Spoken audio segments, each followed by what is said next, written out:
Selamat malam, perkenalkan nama saya Febriana Lidiawati, NIM 190710009. Pada kesempatan kali ini saya akan bahas tentang global warming atau yang sering disebut dengan pemanasan global.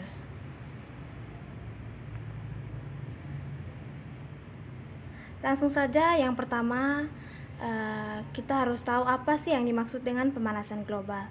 Nah, pemanasan global ini merupakan peningkatan bertahap dalam suhu keseluruhan atmosfer bumi yang umumnya dikaitkan dengan efek rumah kaca yang disebabkan oleh peningkatan kadar karbon dioksida, klorofluorokarbon, dan polutan lainnya. Kemudian yang kedua, apa sih penyebabnya hingga terjadi pemanasan global? Nah, penyebabnya ini terjadi disebabkan oleh efek rumah kaca.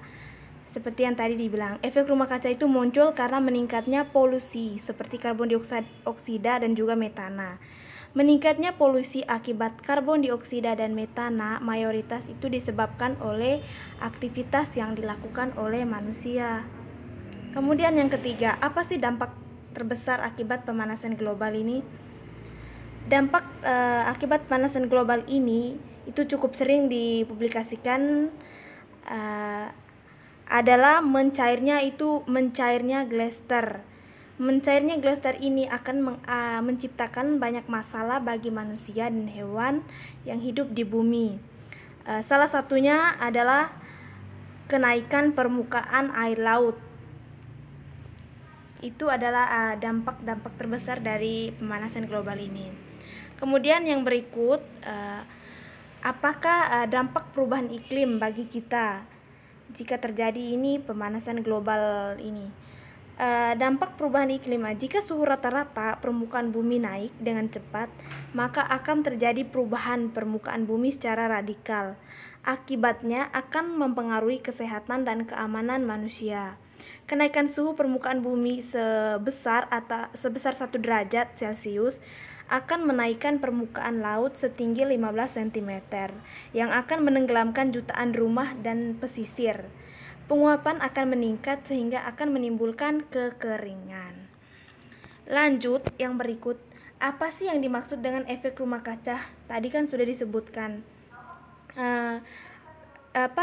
pemanasan global ini sering yang dikaitkan dengan efek rumah kaca. Nah, kita harus tahu apa sih yang disebut dengan efek rumah kaca itu. Efek rumah kaca ini dapat digambarkan sebagai sebuah proses. Pada kenyataannya, di lapisan atmosfer itu terdapat selimut gas. Rumah kaca itu adalah analogi atas bumi yang dikelilingi oleh gelas kaca. Nah, panas matahari masuk ke bumi dengan menembus gelas kaca tersebut berupa radiasi gelombang pendek. Sebagian diserap oleh bumi dan sisanya dipantulkan kembali ke angkasa sebagai radiasi gelombang panjang. Namun, panas yang seharusnya dapat dipantulkan kembali ke angkasa menyentuh permukaan gelas kaca dan terperangkap di dalam bumi. Layaknya proses dalam rumah kaca di pertanian dan perkebunan, gelas kaca itu memang berfungsi menahan panas untuk menghangatkan rumah kaca. Masalah timbul ketika aktivitas manusia ini menyebabkan peningkatan konsentrasi selimut gas di atmosfer, sehingga melebihi konsentrasi yang seharusnya. Itulah yang disebut dengan efek rumah kaca. Lanjut, yang berikut, apakah efek rumah kaca ini merupakan proses alami? Nah, pertanyaan ini, apakah efek rumah kaca ini merupakan proses alami? Ya, tentu saja. Efek rumah kaca ini terjadi alami karena memungkinkan kelangsungan hidup semua makhluk hidup di bumi. Tanpa adanya gas rumah kaca seperti karbon dioksida atau CO2, metana atau CH4, atau dinitrooksida NO2, suhu permukaan bumi akan lebih dingin atau menjadi lebih dingin dari 33 derajat Celcius. Kemudian, apa saja yang termasuk dalam kelompok gas rumah kaca ini? Sumber-sumber emisi yang termasuk dalam kelompok gas rumah kaca ini adalah karbon dioksida, metana, dinitrogen oksida, hidrofluorokarbon atau HFCC, terus perfluorokarbon PFC sampai sulfur heksafluorida atau SF6.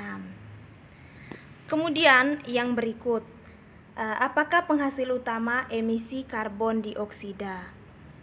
Sumber utama penghasil emisi karbon dioksida secara global ada dua macam. Yang pertama, pembangkit listrik bertenaga batu bara, dan yang kedua, pembakaran kendaraan bermotor.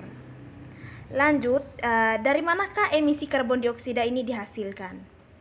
Nah, sumber-sumber emisi karbon dioksida ini secara global ini dihasilkan dari pembakaran bahan bakar fosil atau minyak bumi dan batu bara, yang terdiri dari 36% dari industri energi atau pembangkit listrik dan kilang minyak, terus 27% dari sektor transportasi, 21% dari sektor industri, 15% dari sektor rumah tangga dan jasa sekitar 1%.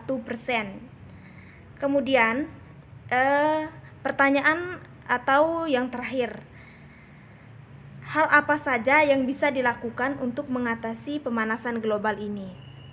Nah, agar pemanasan global ini dapat dikurangi, terus hal apa saja yang bisa kita lakukan untuk mengurangi atau untuk mencegah terjadinya pemanasan global ini?